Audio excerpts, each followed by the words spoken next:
बरेली के थाना आंवला पुलिस ने एक ऐसे गिरोह का पर्दाफाश किया जो जिंदा लोगों को सरकारी रिकॉर्ड में मिनट दिखाकर सरकारी योजनाओं का करोड़ों का घोटाला कर रहा था।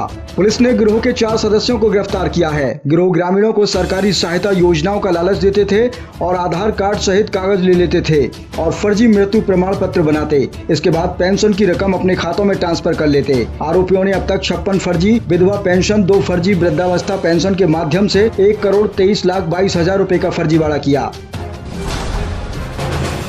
यूपी के बरेली, मिर्जापुर और बहराइच से 3 बड़ी दुर्घटनाओं की खबरें सामने आई। बरेली से हरियाणा मजदूरी करने के लिए निकले 2 चचेरे भाइयों की सड़क हादसे में मौत हो गई। इसके साथ ही मिर्जापुर चुनार रेलवे स्टेशन पर कार्तिक पूर्णिमा पर प्लेटफॉर्म पर भीड़ बढ़ी। कुछ लोग ट्रैक से उतरने लगे। इसी दौरान तेज रफ्तार ट्रेन गुजरी और 6 महिलाओं को मौके पर ही कुचल दिया, जिससे उनकी मौत हो गई। इसके अलावा बहराइच के फकरपुर में कोहरे और तेज रफ्तार के चलते गिट्टी से भरा ट्रॉला हाईवे पर खाई में गिरा। सामने से जा रही बाइक उसकी चपेट में आई। 1 साल का बच्चा, 1 महिला और 2 पुरुषों की मौत। कार्तिक पूर्णिमा के पावन अवसर पर बरेली के रामगंगा चौबारी मेला में आस्था चरम पर रही। मध्य रात्रि से ही श्रद्धालु घाटों पर जुटने लगे। हर हर गंगे और जय श्री राम के नारों से पूरा वातावरण भक्ति में हो उठा। तड़के से शुरू हुआ गंगा स्नान सूर्योदय तक जारी रहा और लाखों श्रद्धालुओं ने पवित्र डुबकी लगाकर सुख, शांति और समृद्धि की कामना की। वहीं भीड़ को देखते हुए प्रशासन पूरी तरह मुस्तैद रहा। घाटों पर बैरिकेडिंग, पुलिस, पीएसी और गोताखोरों की तैनाती रही।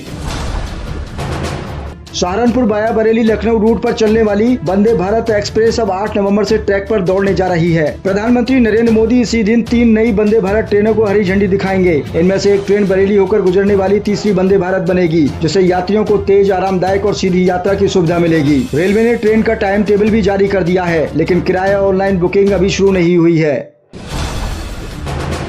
बरेली के टिसवा रेलवे स्टेशन पर खड़ी मालगाड़ी के इंजन से डीजल चोरी का मामला सामने आया। हैरानी की बात यह है कि 1 नवंबर की रात हुई इस घटना को 2 दिन तक दबाकर रखा गया। बताया जाता है कि मुरादाबाद से शाहजहांपुर जा रही मालगाड़ी इंजन संख्या 49630 टिसवा स्टेशन पर रुकी थी। लोको पायलट ने देखा कि इंजन के डीजल टैंक का ढक्कन खुला है और लगभग 50 मीटर लंबी पाइप लाइन डालकर चोर डीजल निकाल रहे थे। सूचना पर आरपीएफ चौकी इंचार्ज नरवीर सिंह पहुंचे और जाँच में 50-50 लीटर के 2 भरे कैन और 5 खाली कैन बरामद किए गए। आरपीएफ ने अज्ञात चोरों के खिलाफ मुकदमा दर्ज कर मामले की जांच शुरू कर दी है।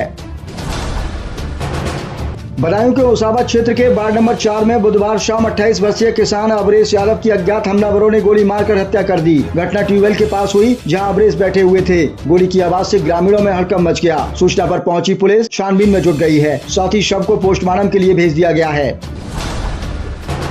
शाहजहांपुर जिले के तिलहर थाना क्षेत्र के मौजमपुर गांव में बसपा नेता सत्यभान की पुलिस दबिश के दौरान मौत हो गई। परिजनों का आरोप है कि दरोगा ने मारपीट कर उन्हें छत से धक्का दे दिया, जिससे गंभीर चोट लगने पर इलाज के दौरान उनकी मौत हुई है। बताया जा रहा है कि पुलिस उनके फरार बेटे अभिषेक, जिस पर हत्या के प्रयास का केस दर्ज है, की तलाश में गई थी। घटना के बाद ग्रामीणों और बसपा नेताओं में आक्रोश है। मामले का एक वीडियो भी वायरल हो रहा है। देव दीपावली के पावन अवसर पर बुधवार को शाम काशी दिव्य प्रकाश में नहाई। मुख्यमंत्री योगी आदित्यनाथ ने नमो घाट पर पहला दीप जलाकर कार्यक्रम का शुभारंभ किया। इस दौरान 84 घाटों पर करीब 15 लाख दीप प्रज्वलित किए गए, जिससे पूरी काशी स्वर्ग का आभा में जगमगा उठी। गंगा तट पर गंगा आरती, शास्त्रीय संगीत, सांस्कृतिक कार्यक्रम और भव्य आतिशबाजी के वातावरण को भक्ति और उत्सव के रंग में रंग दिया। सपा प्रमुख अखिलेश यादव ने बुधवार को बिहार के नवादा, जुमई, बेलरा, बांका और नाथनपुर, भागलपुर में रैलियों को संबोधित किया। बीजेपी और मुख्यमंत्री योगी आदित्यनाथ पर तीखा हमला बोला। उन्होंने कहा कि सीएम योगी की किसी बात पर भरोसा मत करना। योगी होकर झूठ बोलते हैं। बोले अवध में यूपी में भाजपा हारी थी, अब बिहार में मगध उसे हराएगा। इस बार बिहार बीजेपी को हटाएगा, अगली बार यूपी में हम हटाएंगे।